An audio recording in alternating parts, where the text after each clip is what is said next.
C'est une réforme qui devra améliorer l'efficacité des agents de l'État guinéen. L'École nationale d'administration pourra bientôt être opérationnelle. Les cadres se forment pour comprendre le projet et réussir sa mise en place dans notre pays.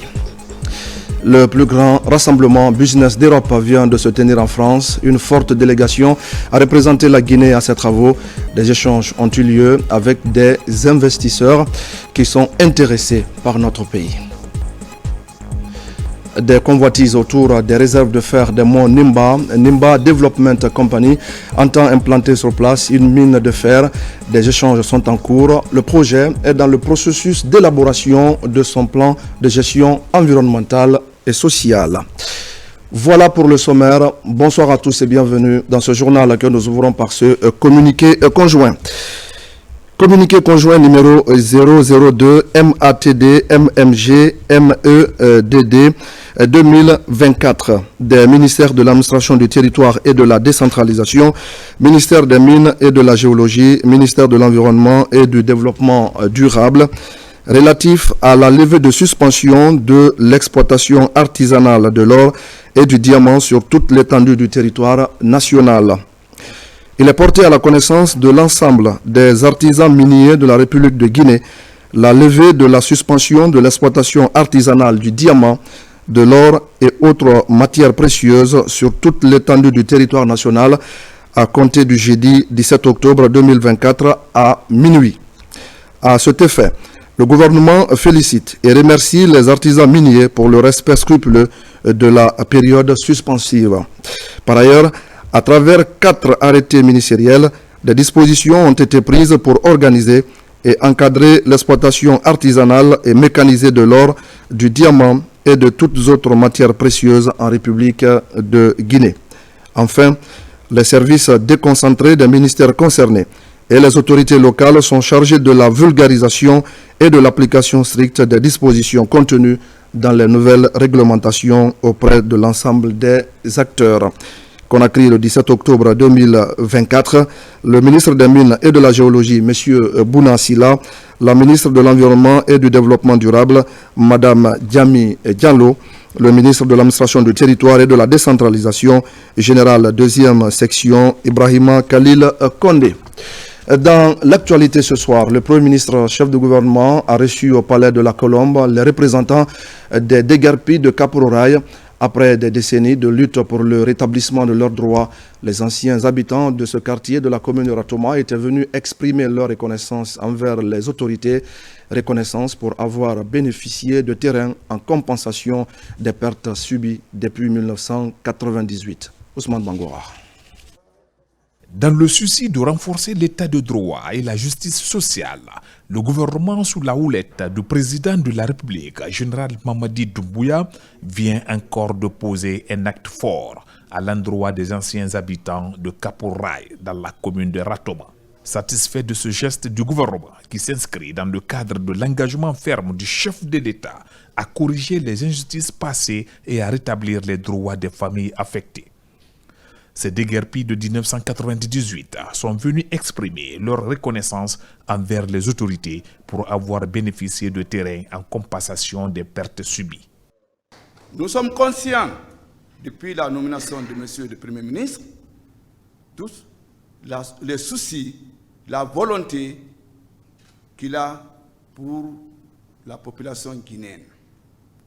Donc, sur ce, nous prions le Tout-Puissant Allah qui le garde parmi nous et qui le guide sur le chemin droit. Kaporouraï profite aussi de cette mission pour remercier personnellement son Excellence, Monsieur le chef de l'État, le fait d'avoir le souci pour ces populations de Kaporouraï, de les recaser, de trouver des titres fonciers pour leur bonheur. Occasion pour Amadou Ouriba d'insister sur la nécessité de soutenir ce geste gigantesque du président de la République visant à restaurer le vivre ensemble et réconcilier les Guinéens. Je rappelle que le général Mamadi Doumbouya, dès la prise du pouvoir, l'axe stratégique de l'action qu'il a projetée, c'était renforcer le vivre ensemble, réconcilier les Guinéens, en organisant comme tout bon militaire peut le faire, de manière très rapide, parce qu'il avait déclaré le 31 décembre 2022 que dans 2 mois et demi, il faudrait qu'on organise les assises nationales pour que ceux qui ont souffert du passé puissent s'exprimer, et a instruit le comité national des assises de faire émerger des recommandations pertinentes pour lui proposer afin d'amener la société guinéenne au pardon et à la réconciliation. Ceci a été fait, et dans ces recommandations, les déguerpis de Kapurouraye ont une bonne place. Le temps est passé. Les recommandations, une à une, sont en train d'être mises en œuvre. Et grâce à Dieu, la recommandation relative au déguerpi de Kapurouraye, de la plus belle manière, est en train d'être effectivement résolue.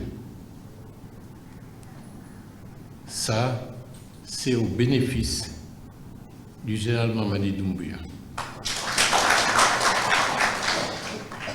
Donc, c'est tout à fait légitime que votre présence aujourd'hui, les remerciements s'adressent avant tout à sa personne.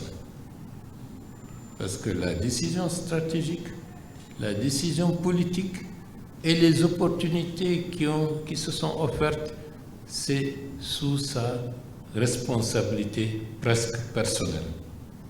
À César ce qui est à César. L'exécution de cette action présidentielle qui s'inscrit dans le cadre de la quête de justice et de la cohésion sociale en Guinée est bien appréciée par le collectif des déguerpis du centre directionnel de Koloba, communément appelé Kapurouraye. Le ministère du Travail et de la Fonction publique veut donc donner beaucoup plus de responsabilités à l'Institut national de formation et de perfectionnement. Cet institut va devenir l'École nationale d'administration. Une réforme pour permettre de répondre efficacement aux besoins des citoyens et pour mieux cerner les contours de ce projet. Un expert international travaille avec les directeurs des départements concernés par la formation des agents de l'État. Mamadi Ternaka Misoko. Selon la vision des autorités du pays, l'Institut national de formation et de perfectionnement va connaître de profondes mutations en devenant l'École nationale d'administration ENA de Guinée. Pour conforter sa position de centre de formation d'excellence pour le gouvernement et pour les services publics, l'INFP fait recours au service du célèbre professeur agrégé Awalou Ouedraogo de la prestigieuse Université York de Toronto au Canada. C'était un immense plaisir de recevoir le célèbre professeur qui est venu partager son expérience avec nous dans la logique de faire évoluer l'Institut national de formation vers une véritable école nationale d'administration conformément à la volonté de son Excellence, Monsieur le Président de la République. Autour de la table, des conseillers et directeurs du ministre du Travail et de la Fonction publique, des responsables du centre de formation judiciaire de Sérédou, des finances publiques et de l'école de la police. Une séance d'échange et de réflexion sur la mise en œuvre et l'opérationnalisation de l'ENA de Guinée. Sous l'impulsion du ministre de la Fonction publique et du directeur général de l'Institut, il y a eu l'idée de donner à l'ENA une nouvelle envergure qui constitue une étape dans l'évolution et l'évaluation par rapport à la formation des agents publics. Et donc, les nouvelles autorités veulent de nouveaux agents publics bien formés au service de l'intérêt général. Le ministère du Travail et de la Fonction publique œuvre à réinventer l'agent public d'aujourd'hui et de demain. Cela passe par la formation continue des cadres. Au même moment, une mission du Fonds monétaire international séjourne à Conakry. Après 2 semaines d'intenses travaux, les experts du FMI se retrouvent avec le pool économique. Objectif, restituer les résultats préliminaires issus des différentes consultations sur la situation macroéconomique de la Guinée. Selon la chef de mission, notre pays enregistre des progrès importants. Mamadi Gassama et Mounir Bari.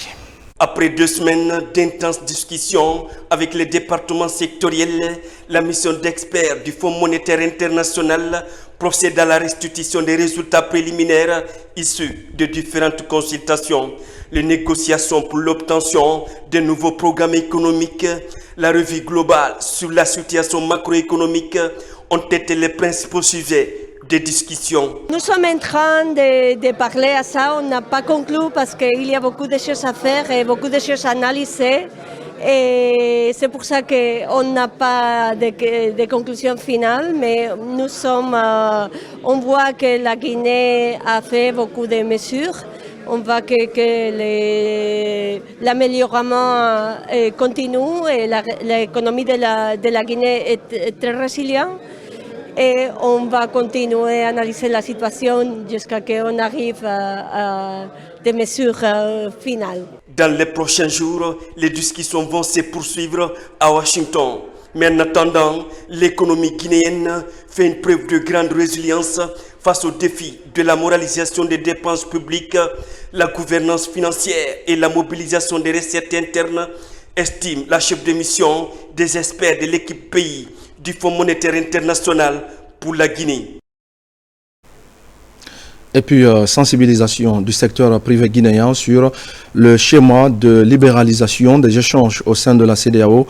C'est une mise à niveau des opérateurs économiques et l'administration douanière sur les règles qui régissent la circulation des marchandises dans la sous-région. La rencontre a permis d'aborder plusieurs questions et de lever des équivoques pour faciliter les échanges entre les États ouest-africains. Makemedozo Noumoussou Diakité. La libre circulation des marchandises fait partie des préoccupations majeures de la CEDEAO. Le principe est de permettre aux commerçants d'importer les produits d'un autre pays membre de l'Union à condition que les principes du règlement intérieur soient respectés. C'est l'objectif de ce renforcement de capacité. Une fois que la production est exportée dans un des pays de la CEDEAO, ce produit ne va pas être dédouané sur le plan des droits de douane. Donc c'est un avantage. C'est pourquoi je crois que la Guinée doit profiter de ce système. Au sein du patronat, nous avons été saisis afin d'identifier les acteurs qui vont venir aujourd'hui suivre cette formation afin de pouvoir s'approprier des nouvelles méthodes proposées par la CEDEAO et pouvoir à la fin vulgariser toutes ces méthodes au sein de tous les autres acteurs du secteur privé à travers le patronat guinéen. Autour de la table, le secteur privé, mais aussi l'administration douanière. Le nouveau mécanisme de la tarification préférentielle et les règles d'origine de la CEDEAO sont, entre autres, équivoques qui devraient être levés. C'est aussi une façon pour nous de faire en sorte que les Guinéens puissent valoriser leur propre production.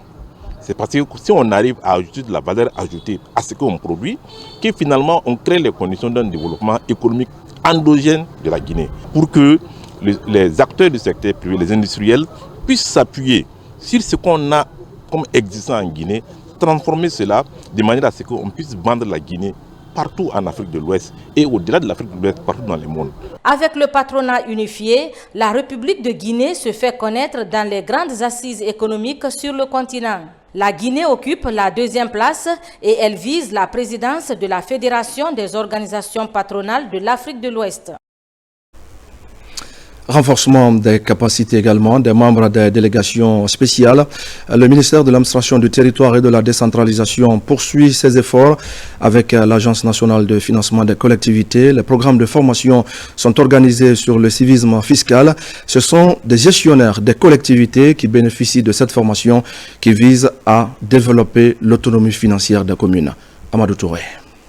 Pour permettre aux communes de faire face à certains problèmes liés à leur développement, le gouvernement, à travers les ministères de l'administration du territoire et de la décentralisation et celui du budget, opte pour un perfectionnement en matière de gestion des finances en donnant des outils essentiels permettant de faciliter la collecte et la gestion des fonds de ces collectivités. On ne peut pas parler d'impôt partagé s'il n'est pas recouvré. Il faut d'abord le recouvrer et ensuite parler, n'est-ce pas, des impôts partagés. C'est-à-dire que chaque quote-part, n'est-ce pas, qui revient aux collectivités et à l'ensemble des collectivités, comment ces impôts sont partagés en tenant bien sûr compte, n'est-ce pas, du taux d'imposition. L'ANAFIC encadre les collectivités dans l'ensemble des activités.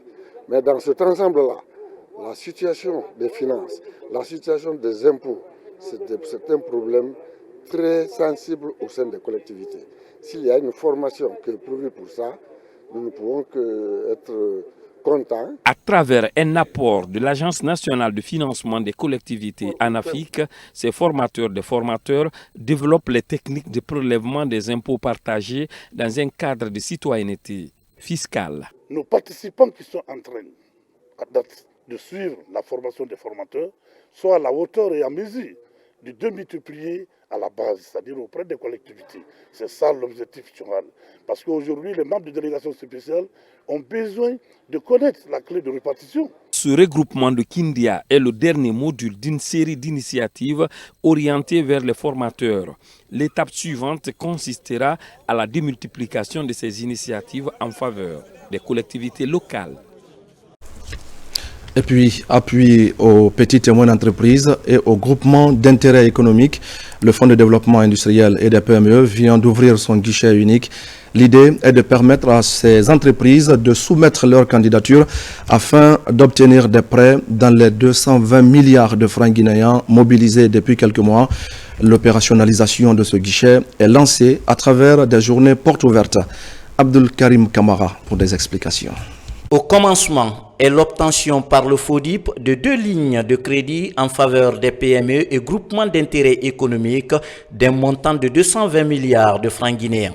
L'heure est désormais à la soumission des candidatures au guichet unique du FODIP, un guichet dont l'opérationnalisation est lancée à travers des journées portes ouvertes. Madame la ministre a créé une commission d'évaluation qui est un outil performant. Donc a priori, les dossiers qui seront validés, nous pensons qu'à 90% seront des dossiers qui seront pris en compte par les banques, mais avec une mesure moins atténuante parce que nous n'avons pas ici le droit d'imposition sur les banques pour pouvoir financer forcément une PME qui n'est pas une PME citoyenne. Pour cette première journée porte ouverte, une convention est signée dans le cadre de l'accompagnement à l'entrepreneuriat. Cette structure incubatrice va servir de courroie de transmission entre le FODIP et les PME pour que les rôles soient parfaitement huilés avant l'obtention d'un prêt. Nous accompagnons les entreprises qui viennent postuler à se structurer. Le FODIP a identifié des entreprises qui peuvent postuler à ces fonds-là, à ces demandes de financement-là. Et également, nous les accompagnons à avoir de la documentation qu'il faut pour accéder aux fonds. Et après, c'est aussi faire le suivi de l'utilisation de ces fonds. Dans ce processus de soumission à ces lignes de crédit, le FODIP et les 2 banques partenaires de commun accord exigent 8 critères d'éligibilité. Entre autres, le RCCM, le quitus fiscal à jour, le business plan, 3 ans d'expérience ou encore un siège social. C'est un sentiment d'aboutissement parce que c'est tout un processus. Alors le processus étant important, indispensable pour le développement du tissu national des PME. Donc c'est un milestone de toute une pile d'attentes dont on a en vue. 10 secteurs sont concernés par cette soumission au guichet unique du FODIP. Il s'agit de l'agro-industrie, de l'industrie alimentaire, créative et manufacturière, le commerce général, l'immobilier, le BTP, le transport, l'énergie renouvelable et l'élevage. Audience au ministère de l'Information et de la Communication. Le ministre Fana Souma a reçu l'ambassadeur de Turquie en Guinée. Le diplomate veut faire des domaines de l'information et de la communication des cibles prioritaires de coopération entre Conakry et Ankara. Il souhaite ainsi faire profiter la Guinée des avancées technologiques enregistrées par son pays. Tcherno Ousmane Diallo. Tout d'abord, je voudrais remercier Monsieur le ministre de m'avoir accordé cette audience. Nous nous sommes entretenus sur les différentes pistes qu'on peut avoir, pistes de coopération qu'on peut avoir entre la Turquie et la Guinée. Nous avons déjà une base très forte, mais je crois qu'on a ce potentiel d'approfondir, d'élargir davantage. Depuis quelques années, ça s'était un petit peu ralenti, disons, mais je pense que depuis un certain temps, ça commence à reprendre son chemin, que ce soit au niveau commercial, économique et autres, et bien entendu en ce qui concerne la communication et l'information. Donc nous avons des projets de signer, si possible, dans les mois à venir, des protocoles pour parfaire cet partenariat entre les deux pays. Dans le domaine médiatique, je pense que les relations n'étaient pas à un niveau où ça devrait être. Voilà. La Turquie a beaucoup de potentiel dans ce domaine et la Guinée également veut parfaire donc, ce domaine également. Donc les deux pays ont beaucoup de possibilités de continuer ou d'approfondir ces relations. Mon objectif primaire, de développer davantage les relations bilatérales que nous avons dans tous les domaines, dans un large éventail. Servir l'avenir, c'est le thème du plus grand rassemblement business d'Europe à cette rencontre internationale. Une forte délégation gouvernementale conduite par le ministre du Plan et de la Coopération internationale a participé à des panels. Des rencontres sont organisées avec des entreprises qui souhaitent investir en Guinée. De retour de Paris, on fait le point avec Daouda Tabansila. À Paris, le ministre du Plan et de la Coopération internationale participe à la 10e édition de BPI France, ou le plus grand rassemblement business de l'Europe. La Guinée était à l'honneur au nom du chef de l'État. On était là avec mon homologue des infrastructures, avec d'autres fonds souverains. On a discuté par rapport au PPP, partenariat public-privé, comment est-ce qu'on peut utiliser les PPP pour financer des projets en Guinée. Et BPI, dès les premières heures de la refondation engagée par le chef de l'État, ils ont accompagné la Guinée. BPI supporte au total 6 projets publics et 10 projets privés. Les projets publics, les 4 hôpitaux régionaux, la TNT, télévision numérique, mais aussi la construction de 14 ponts métalliques et la numérisation du cadastre qui sont en discussion avec le ministère de l'Habitat. En marge de cet événement mondial, le chef de la délégation du gouvernement guinéen et son homologue des travaux publics ont rencontré plusieurs entreprises désireuses d'investir en Guinée. Présent en Guinée sur différents projets d'infrastructure. Nous souhaitons mener à bien ces projets d'infrastructure et les réaliser pour le compte de l'État guinéen et de la population guinéenne qui ont enclenché cette démarche de partenariat avec eux. Ils ont un plan ambitieux de développement 2040 pour les prochaines années. Nous opérons énormément de projets en ce moment, qu'on a en portefeuille, comme on dit, et je suis absolument convaincu qu'on va aller au bout. Monsieur le ministre vient de me le confirmer, donc c'est formidable. Et puis je remercie toute la délégation guinéenne d'être venue à Big, qui est une manifestation très importante pour BPI France. BPI France est une institution qui soutient particulièrement les projets innovants et les accompagne dans leur évolution. L'édition 2024 a été placée sous le signe du progrès à travers le thème « Servir l'avenir ». Le Maroc vient également d'abriter les travaux de la 3e conférence sur la ceinture bleue, une occasion pour les décideurs d'exploiter des connaissances scientifiques sur la mer et sur l'écosystème côtier. L'enjeu est de garantir la couverture des besoins alimentaires et des emplois à nos populations. La Guinée a été représentée à ce rendez-vous sous-régional par la ministre de la Pêche et de l'économie maritime, Al-Gassim Mouba. Le poisson se raréfie dans les océans, ce qui constitue une réelle menace sur la sécurité alimentaire des populations dans le monde. À travers cette 3e conférence au Maroc, l'humanité s'exprime sur l'importance de la ceinture bleue qui repose sur une approche halieutique plus résiliente comme solution pour transformer ces contraintes en opportunités afin de booster le secteur des pêches et l'aquaculture et bâtir de façon durable tous les piliers d'une économie bleue plus dynamique. Le développement d'une pêche durable et d'une aquaculture durable constitue des leviers pour une économie bleue qui permet de garantir la viabilité du pêche et les moyens de subsistance des communautés de pêcheurs. La République de Guinée a inscrit l'économie bleue comme une de ses priorités dans sa politique de développement de son secteur de la pêche et de l'aquaculture. Au Maroc, cette rencontre des personnalités du monde de la pêche porte sur l'exploitation des connaissances scientifiques sur la mer et l'écosystème côtier. L'initiative de la ceinture bleue trouve ainsi toute son son importance comme piste de solution. Pour ces raisons, nous saluons et adhérons à l'initiative de la ceinture. Nous restons disponibles à toute collaboration avec le panel des experts qui seront chargés de la conception et formulation des projets. Allons dans cette direction, à la recherche de leur financement et à la mise en œuvre. Parallèlement à cette rencontre, Fatima Camara, la ministre de la Pêche et de l'Économie maritime, a eu une rencontre bilatérale avec le ministre marocain de l'Agriculture, de la Pêche maritime, du Développement rural et des eaux et forêts pour évaluer la coopération et définir de nouveaux programmes de partenariat entre le Maroc et la Guinée. Et voilà qui va nous amener à parler maintenant de la pose de la première pierre des travaux de construction d'un complexe diplomatique du Maroc en République de Guinée.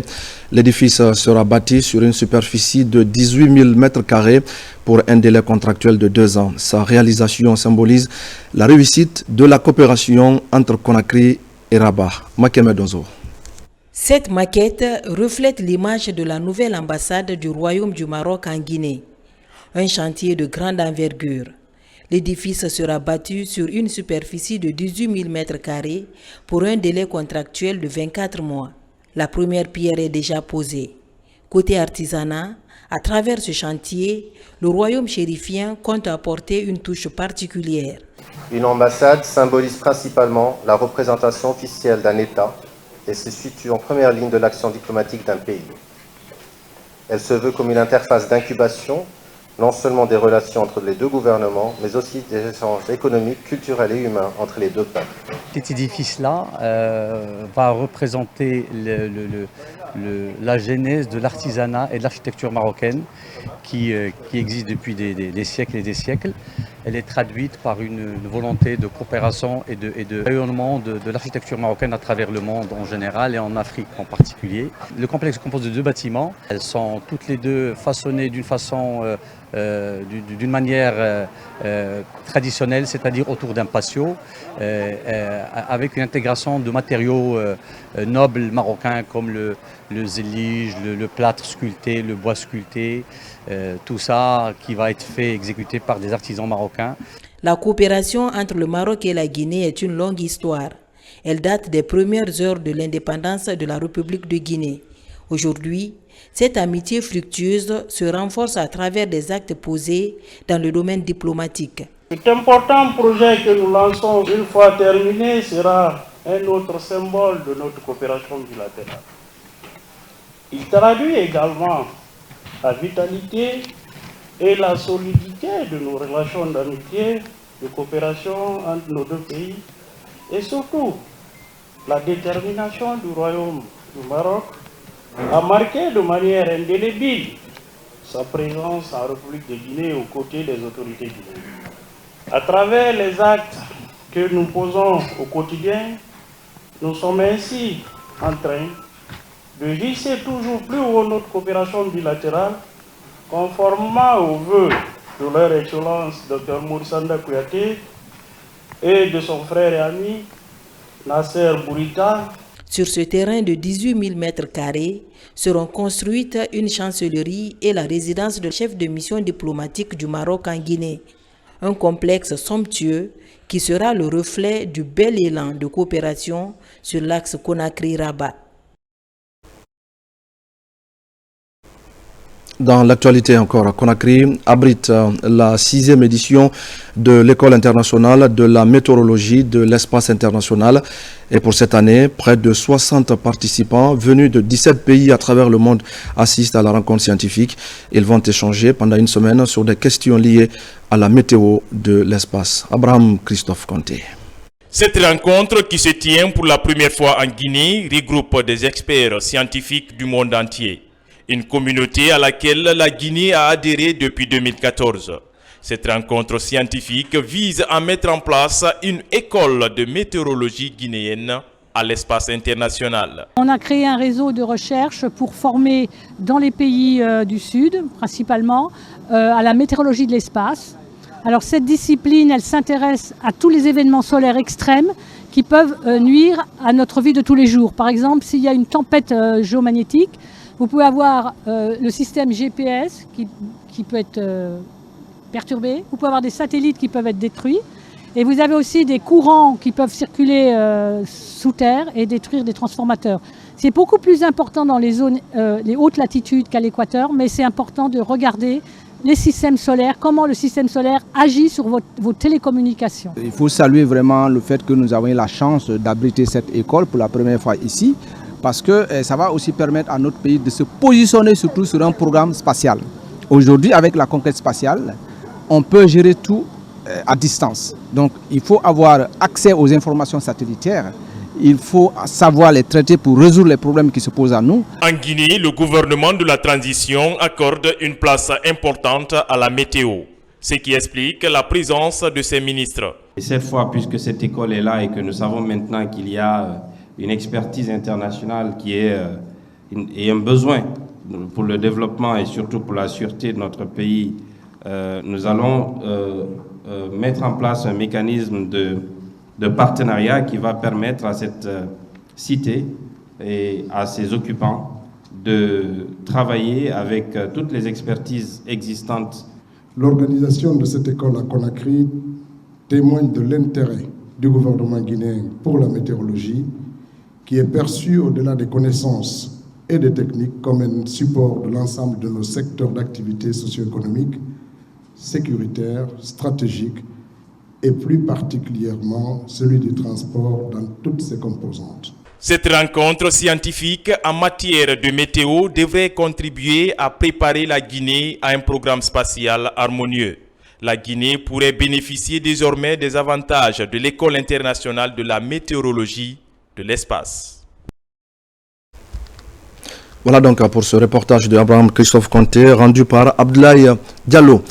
6e conférence scientifique de Conakry. Au terme d'une quarantaine d'études présentées par les chercheurs, la communauté scientifique définit de nouvelles stratégies en matière de lutte contre la maladie du sommeil. Et parmi les recommandations, on note l'introduction de nouvelles molécules pour le traitement des patients. L'accent est mis aussi sur la lutte contre la mouche à l'origine de cette maladie. Samara Tolno. Les élèves de cette région administrative de l'intérieur du pays et de la zone spéciale de Conakry bénéficient des kits scolaires. 5236, dont 2618 filles à risque ou en situation d'exclusion scolaire sont identifiées à travers tout le pays. Ce geste du ministère de la Promotion féminine, de l'enfance et des personnes vulnérables dans ce processus connaît l'accompagnement de la Fondation Orange et le réseau de cette ONG. Interrogeons-nous, que serait l'avenir d'un peuple sans une attention particulière accordée à l'éducation des enfants? Tout le plaisir est pour nous de vous exprimer notre gratitude pour nous avoir associés à votre noble projet de protection et de garantie des droits des enfants de Guinée. C'est vraiment un immense bonheur et un honneur inestimable pour nous de contribuer à vos côtés à promouvoir l'épanouissement des enfants de notre pays. La Fondation Orange Guinée réitère son engagement indéfectible à promouvoir un accès équitable à la culture, à la santé et à l'éducation. Notre conviction est que l'inclusion sociale et l'égalité des chances soient un levier essentiel pour le développement durable. La remise de ces kits scolaires est un engagement des responsables du ministère de la Promotion féminine à travers la Direction nationale de l'enfance. Le but, identifier et prendre en charge plusieurs enfants à besoins scolaires. Le thème de la journée de l'enfant de cette année, c'est l'éducation pour tous les enfants en Afrique, l'heure est venue. Alors, quand on a lancé le mois de l'enfant avec le Parlement des enfants, Monsieur le Premier ministre, nous nous sommes engagés avec le directeur national de l'enfance ici présent pour faire un recensement de 3000 enfants en situation de vulnérabilité. Nous en avons recensé 5000 au lieu de 3000. Et des orientations de Monsieur le Président de la République qui fait de l'éducation des enfants guinéens son cheval de bataille. Pour cette première étape, le lancement de la remise concerne les régions administratives de Boké et de Farana. Voilà donc, mesdames et messieurs, vous l'aurez compris, c'était là le compte-rendu de Mohamed II Camara par rapport justement à la remise de ces kits scolaires aux enfants pour faciliter les apprentissages. C'est donc une initiative portée par le ministère de la Promotion féminine, de l'enfance et des personnes vulnérables. On revient sur la 6e conférence scientifique de Conakry, je le disais tout à l'heure, au terme donc d'une quarantaine d'études présentées par les chercheurs. La communauté scientifique définit de nouvelles stratégies en matière de lutte contre la maladie du sommeil. Et parmi les recommandations, on note l'introduction de nouvelles molécules pour le traitement des patients. L'accent est mis aussi sur la lutte contre la mouche à l'origine de la maladie. Samara Tolno. Au terme de 3 jours d'échange d'expériences et de connaissances, la lutte contre la maladie du sommeil va désormais prendre un nouvel élan. Pendant ces travaux de Conakry, la communauté scientifique a salué les résultats des nouvelles molécules en expérimentation dans certains pays dans la prise en charge des malades. Toutefois, il est recommandé aux pays endémiques, dont la Guinée, d'innover la lutte antivectorielle pour éliminer définitivement la mouche CC, principal agent vecteur de la trypanosomiase humaine africaine.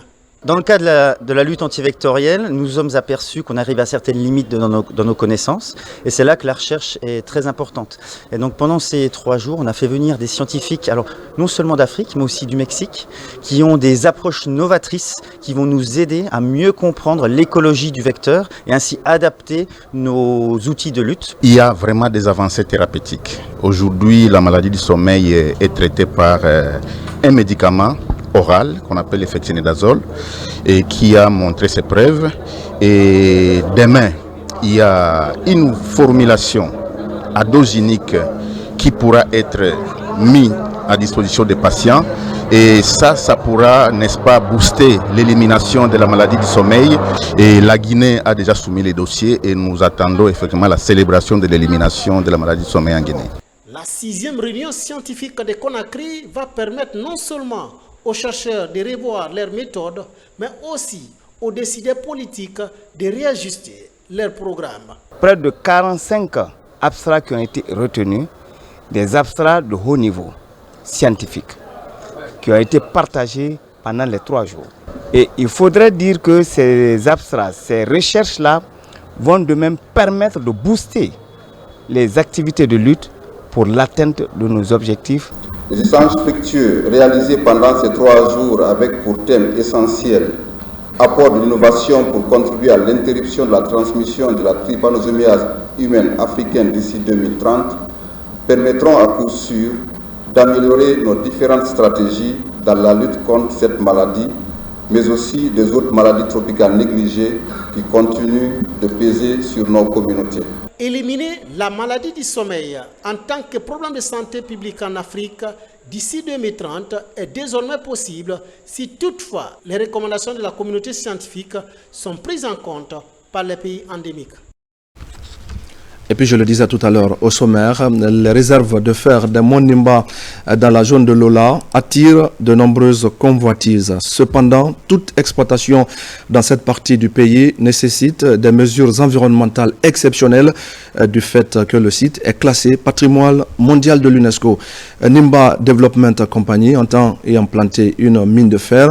Le projet vient de démarrer le processus pour l'élaboration de son plan de gestion environnementale et sociale. Des échanges entre différents acteurs viennent de se tenir ici même à Conakry. Mamadou Alpha Baldé. Toute exploitation des gisements de fer des monts Nimba impose des exigences environnementales assez élevées. Dans la zone de Lola, Nimba Development Company entend valoriser une partie du minerai de fer des monts Nimba. La zone est classée patrimoine mondial de l'UNESCO du fait de sa forte valeur écologique. À Conakry, différents acteurs se réunissent pour examiner et valider les termes de référence permettant l'étude d'impact environnemental et social du projet. Après cette étape, nous allons nous vérifier si les termes de référence amendés prennent en compte effectivement les commentaires faits par les membres de cette commission d'examen des rapports d'études d'impact et si les termes de référence intègrent pleinement les commentaires que notre partenaire, la Commission néerlandaise de l'évaluation environnementale, a eu à faire parce que cette commission a envoyé des experts de haut niveau au nombre de 5 qui ont été au Mont Nimba et qui ont fait des consultations, qui ont observé le terrain et qui nous ont remonté des commentaires dits indépendants. Et par la suite, Madame la ministre s'appuiera sur l'ensemble de ces éléments pour accepter ou non la validation des termes de référence. Notre travail en tant que bureau d'études environnementales et sociales, c'est d'accompagner un projet comme le projet de NDC pour comprendre quels sont les impacts potentiels qu'ils vont avoir sur l'environnement et le social et quels sont les avantages positifs qu'ils peuvent envoyer et aider à minimiser ces impacts et bonifier les avantages positifs. Sur le terrain, c'est le cabinet Envirocom qui a mené les études. Le partage de ce premier document avec l'ensemble des parties prenantes, dont le ministère de l'Environnement et l'UNESCO, permet de fixer des règles environnementales strictes pour toute éventuelle intervention sur le site. Je peux espérer que les décideurs nous autorisent à commencer maintenant à mettre en pratique tout ce que nous avons déjà dit plusieurs fois et tout ce que nous avons déjà écrit plusieurs fois, plusieurs projets en vue. Point de vue éducation, l'accompagnement des femmes, les routes et tout ça, c'est dans l'éventail de nos perspectives pour le développement. Aujourd'hui, la Guinée est dans la dynamique du renforcement de son potentiel économique à travers le lancement de plusieurs projets majeurs. Un développement qui se veut durable et bénéfique tant aux populations qu'aux écosystèmes. Et puis, les cadres du ministère de l'Environnement et du Développement durable mènent présentement une campagne de vulgarisation du Code de l'environnement et ses textes d'application. La région de Kankan constitue la troisième étape de cette campagne de vulgarisation. Objectif, outiller les acteurs environnementaux pour qu'ils soient efficaces sur le terrain. Et là, Fodé Bangali Fofana et Toumani Sira Diallo. Notre pays, la Guinée dans son ensemble, la Haute-Guinée en particulier, est confronté depuis quelques années à une aggravation des facteurs de dégradation des ressources naturelles. C'est le triste constat fait par les spécialistes de l'environnement. Au nombre des solutions envisagées pour maîtriser ces facteurs de dégradation figurent en bonne place la connaissance et la bonne application des textes législatifs et réglementaires. D'où la tenue de cet atelier régional portant vulgarisation du Code de l'environnement et ses textes d'application regroupant les principaux acteurs. C'est vraiment important vu la dégradation continue et habituelle de notre environnement. Le ministère de l'Environnement a jugé nécessaire, à travers l'Agence guinéenne d'évaluation environnementale, de vulgariser ces textes et codes pour vraiment rendre opérationnel le comité qu'ils ont mis en place, qui est le comité préfectoral de suivi environnemental et social. Cette vulgarisation est nécessaire dans la mesure où on ne peut pas être efficace si nous ne connaissons pas ce que nous devons faire. Et pour connaître ce que nous devons faire, il faut forcément la maîtrise de ces textes pour être opérationnel vraiment sur les différents sites. La région de Kankan est la troisième étape de cette campagne de vulgarisation du Code de l'environnement et ses textes d'application à travers le pays, initiée par le ministère de l'Environnement et du Développement durable à travers l'Agence guinéenne d'évaluation environnementale AGE. Dans ce cas-là, je peux vous assurer du soutien total et inconditionnel des autorités à tous les niveaux qui ne ménageront aucun effort pour garantir une participation des populations dans la gestion durable des ressources naturelles dont elles sont par ailleurs les premières et principales bénéficiaires. J'invite donc tous les participants, cadres de l'administration, promoteurs, élus locaux, ONG et groupements, à mener au cours de cette rencontre une réflexion approfondie sur tous les aspects relatifs à la politique environnementale. Le Code de l'environnement et ses textes d'application, notamment l'arrêté 1595 et l'arrêté 4114, le décret 0364 portant fonctionnement, attribution et organisation de l'Agence guinéenne d'évaluation environnementale, sont les textes qui font l'objet des outils de la bonne gouvernance environnementale et sociale. Dans le reste de l'actualité, renforcer les relations de travail entre les agents de Waymo et les partenaires financiers de l'entreprise. Voilà l'objectif au centre d'un dîner qui vient d'être organisé à Conakry. Occasion pour les responsables de Waymo d'échanger avec leur réseau d'agents de distribution. Certains collaborateurs ont été récompensés au cours de la cérémonie. Moussa Kouyaté. Ce dîner organisé par Waymo, leader de la technologie financière en Guinée, a regroupé les banquiers et son réseau d'agents de distribution, partenaires clés de cette fintech guinéenne, créée il y a quelques années. Une rencontre saluée et appréciée par les participants. Nous sommes vraiment contents aujourd'hui d'être là, d'être partenaire avec Waymo, qui devient une très grande institution financière, surtout envoyé en Guinée par un ressortissant guinéen qui permet de pouvoir rapatrier son argent en tant que Guinéen pour la Guinée sans problème, sans difficulté. Je suis très satisfait et je dirais que cette société Waymo aujourd'hui est l'une des meilleures applications de la sous-région, surtout en Guinée. Et nous les encourageons, nous les apprécions et surtout nous les conseillons d'aller dans le bon sens pour satisfaire non seulement les clients et les points de vente et surtout les partenaires auxquels ils travaillent. Waymo est une institution financière créée par un Guinéen afin de réduire la mobilité des populations. Notre mission commune est l'inclusion financière, c'est-à-dire permettre à chaque Guinéen, où qu'il soit, à la fois en Guinée mais également à l'étranger, de pouvoir disposer de son argent, de pouvoir le dépenser et le transférer de la manière la plus simple possible. La direction a décidé de réduire les points de vente pour capturer les meilleurs points de vente qui peuvent effectuer les transactions en façon efficacité. C'est par rapport à ça qu'on a décidé de réduire les points de vente à 8000 points de vente à 1500 points de vente. Cette structure est présente partout en Guinée à travers son réseau de distribution pour donner un service de qualité à la population. À l'occasion de ce dîner, Waymo a offert des engins roulants à certains de ses collaborateurs pour leur engagement auprès de l'entreprise et des citoyens. Un focus maintenant sur la MAF. C'est une structure qui s'occupe du transport aérien dans plusieurs pays, dont la Guinée. Et pour mieux servir les populations, la MAF a tissé des partenariats avec certaines églises de Conakry. Elle apporte aussi du soutien aux citoyens des localités reculées du pays. Saoun Keita. La Maison des Jeunes de Kipé a servi de cadre pour faire connaître les activités de la MAF. Mission Aviation Fellowship à travers des prières et partages. La MAF évolue dans le transport aérien dans 27 pays avec plus de 60 ans d'expérience dans l'humanitaire.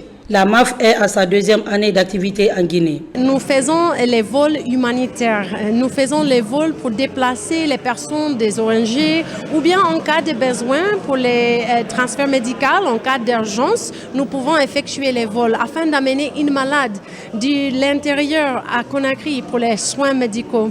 Nous faisons aussi les vols qui sont pour nos partenaires. Ce n'est pas les vols commerciaux, c'est les vols en fait qu'on effectue afin de servir nos partenaires pour avoir leur impact. Les partenaires, c'est qui? C'est les ONG locales, c'est les ONG internationales, c'est toute organisation ou association qui font l'humanitaire. C'est aussi les églises qui vont aller à l'intérieur pour soutenir leurs églises. L'activité principale de la MAF est d'assister les personnes voulant accéder à des zones reculées du pays et aussi en cas d'urgence et catastrophe. Elle a 66 partenaires enregistrés en Guinée, dont plusieurs églises. Alors, nous avons des missions des églises qui sont très éloignées de la capitale et c'est difficilement qu'on y accède. J'ai un projet d'ouvrir une église à Zérékoré bientôt. J'ai envoyé déjà une équipe là-bas et vous imaginez, la traversée ça a été vraiment infernal. Alors, mais avec la MAF, je vois déjà la possibilité de faire les choses beaucoup plus facilement. MAF International, qui est une ONG dont le siège se trouve en Angleterre, au Royaume-Uni, qui avec son équipe fait un travail remarquable. Et aussi en tant que client, parce que l'ambassade utilise de temps en temps les vols de MAF International. Et ça nous a vraiment aidés. La projection d'un documentaire pour mieux présenter l'ONG humanitaire et des prières dites en faveur du pays ont clôturé la cérémonie. La religion toujours avec fin mardi en Israël du pèlerinage évangélique 2024. Pendant plus de 2 semaines, les fidèles chrétiens ont marché dans les pas du Seigneur Jésus-Christ. Mais avant la cérémonie de clôture, les pèlerins ont eu droit à la visite sur certains sites bibliques. Le bilan de ce pèlerinage avec David Djambouno. 2 semaines, c'est le temps qu'a duré le pèlerinage évangélique 2024 en Israël. 2 semaines durant lesquelles les fidèles chrétiens ont touché du doigt les réalités décrites dans la Bible en marchant sur les pas du Seigneur Jésus-Christ. Certaines délégations, à cause des tensions dans la région, sont arrivées avec beaucoup de retard. La délégation guinéenne est arrivée avec un jour de retard et 2 semaines après, on présente le bilan. Tous les lieux que nous avons visités nous prouvent que la Bible est réellement vraie. Parce qu'à travers les sites que nous avons visités, nous avons touché les choses au bout du doigt. Les responsables de la délégation font leur bilan aussi. J'ai connu des frères et sœurs vraiment très disciplinés. Tout s'est bien passé et à Dieu sur la gloire pour cela vraiment. On n'a pas du tout eu de problème de logement. On est très bien logés. Tout le monde se porte très bien. Nous disons à Dieu merci et merci au gouvernement guinéen qui nous a soutenus pour venir faire ce pèlerinage cette année. Sur le plan spirituel, le bilan du pèlerinage est satisfaisant. Sur le plan spirituel, c'est vraiment un ressourcement spirituel quand on vient ici. Et nous, on a profité aussi pour prier pour toute nation de la Guinée. Et même ceux-là qui ont organisé cette convocation des nations pour la prière, ils ont beaucoup félicité le gouvernement guinéen qui prend en charge des pèlerins évangéliques pour venir à ces lieux-là. Et on a prié pour le gouvernement, on a prié pour la transition, on a prié pour les églises en Guinée. Face au décalage horaire de 3 heures qui sépare la Guinée de la Terre Sainte d'Israël et surtout au changement climatique, Dr Raphaël Fayatongino dresse un bilan sanitaire du pèlerinage 2024. Nous, les chrétiens, nous disons dans la Bible que par les maîtrisures de Jésus, nous sommes guéris. Et alors, tout malade qui se présentait, évidemment, c'est des malaises légers, mais réellement sévères. Et alors, on leur donnait des médicaments ad hoc, sui generis, et après, c'est combiné par la prière.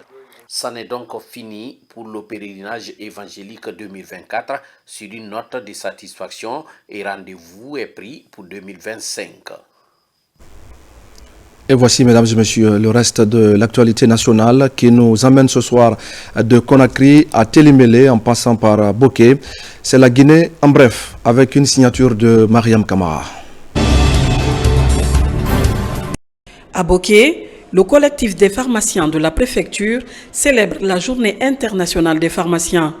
Une cérémonie qui a connu la présence des autorités administratives, mais aussi les responsables en charge de la santé de Boké. Au cours des échanges, un accent particulier est mis sur le renforcement du système de santé en faveur des populations, mais aussi les conséquences de l'automédication. Les pharmaciens de la région de Boké contribuent à la santé publique par plusieurs manières, notamment la prévention et l'éducation sanitaire. Ils jouent également un rôle clé dans la sensibilisation de la population sur des comportements favorables à la santé. La direction préfectorale de la santé de Télimélé et le projet Notre Santé ont organisé récemment une série d'activités dans la sous-préfecture de Sanita, notamment la formation des agents en consultation prénatale et leurs suppléants sur les soins obstétricaux et la réanimation des nouveau-nés. Au terme de ces activités, 60 agents de santé, dont 34 chargés CPN formés et 113 échographies obstétricales réalisées. Le choix des agents de santé qui sont ici, essentiellement issus des centres de santé et des postes de santé, ce sont des structures périphériques qui touchent le maximum de patients et de parturientes. S'ils sont renforcés en matière de gestion du travail d'accouchement et la réanimation du nouveau-né, nous sommes sûrs que cela peut améliorer, n'est-ce pas, l'offre des services. Les exploitants agricoles de la sous-préfecture de Kolabougni se frottent les mains cette année. Ils bénéficient des machines, des semences et autres intrants agricoles de la part de SMB Winning Consortium, Cet appui va permettre aux agriculteurs de la contrée d'accroître leur productivité en vue de contribuer à l'autosuffisance alimentaire dans le pays. Vous avez en face de vous 5 motoculteurs, 20 pulvériseurs, 100 sacs d'engrais chimiques, NPK urée et 30 batteuses de riz à pédales destinés aux groupements issus de nos zones d'opération couvrant les serres de Tanene et Kwalabouin. Connaissant le rôle quotidien des baromètres que jouent les femmes dans nos sociétés. 3 jours de formation ont permis à ces femmes d'acquérir les compétences nécessaires pour entreprendre dans le domaine de la saponification. Elles sont une dizaine à bénéficier de cet appui. C'est une initiative de l'ONG Femmes sans frontières qui, à peine une année d'existence, pose de nombreux résultats dans le sens de l'autonomisation de la femme.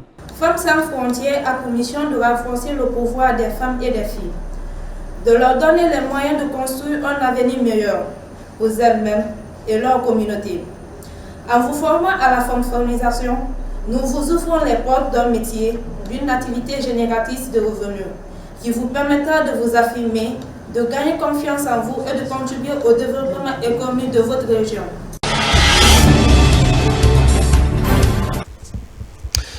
Un mot de sport. Avant de se quitter, la préfecture de Koundara a vibré au rythme du tournoi de football doté du trophée du président de la République, général Mamadi Doumbouya. L'équipe de Hamdallah s'est adjugée du trophée aux dépens de Tchabali au tir au but. La compétition est mise à profit par les autorités locales de Bayar pour reconnaître les actions de développement mises en place. Abdoulaye Diallo et Lana Nanamou. Cette compétition a permis à Koundara d'avoir une équipe solide avec à la clé la coupe régionale remportée à l'Abbé face à l'équipe de la même ville. Les champions ont été accueillis avec faste. On a fait une compétition avec 16 équipes. Aujourd'hui, les 2 équipes sont là. Pas d'animosité. Les organisateurs ont tout mis en œuvre pour que tout soit là. Qu'ils accompagnent ce gouvernement pour la réunification de la Guinée, pour le développement de la Guinée, mais particulièrement pour que Koundara bouge à l'image des autres préfectures. L'ABI a organisé un tournoi doté du trophée du président de la République également. Pour la première fois qu'une coupe de la région rentre à Koundara. Sentiment de fierté, de convivialité. Je suis tellement content et ému parce que ce que je vois dans la préfecture de Koundara, vu l'accueil que Koundara nous a donné, on ne fait que remercier le président de la République, le général Mamadi Doumbouya, qui n'a ménagé aucun effort pour qu'on soit en paix. Pour la finale, le stade préfectoral de Koundara est bondé de monde. L'affiche est alléchante entre Hamdallah et Tchabali. Les 22 protagonistes livrent un match difficile à pronostiquer sur le vainqueur. Il a fallu recourir au tir au but pour voir Hamdallah l'emporter 4-2. On est content du président Doumbouya, ce qu'il a fait, on est fiers de lui. Vive Mario Doumbouya, vive CNRD, vive Mario Doumbouya, on est très très content. On ne peut pas mobiliser tout ce monde si vraiment ils ne sont pas d'accord avec leur président. Donc ils sont venus réaffirmer leur volonté à accompagner le président dans ses nobles missions. C'est vraiment ici un comportement. Tout le monde adhère à 100% aux idéaux du président de la République. Continuons à nous donner la main et je sais que beaucoup de bonnes choses restent à venir pour la population de Koundara. Nous sommes très satisfaits de cette mobilisation. Une telle compétition est l'occasion pour les jeunes de Koundara de mettre leur talent en exergue. Elle favorise également le climat de paix et de cohésion au sein des populations.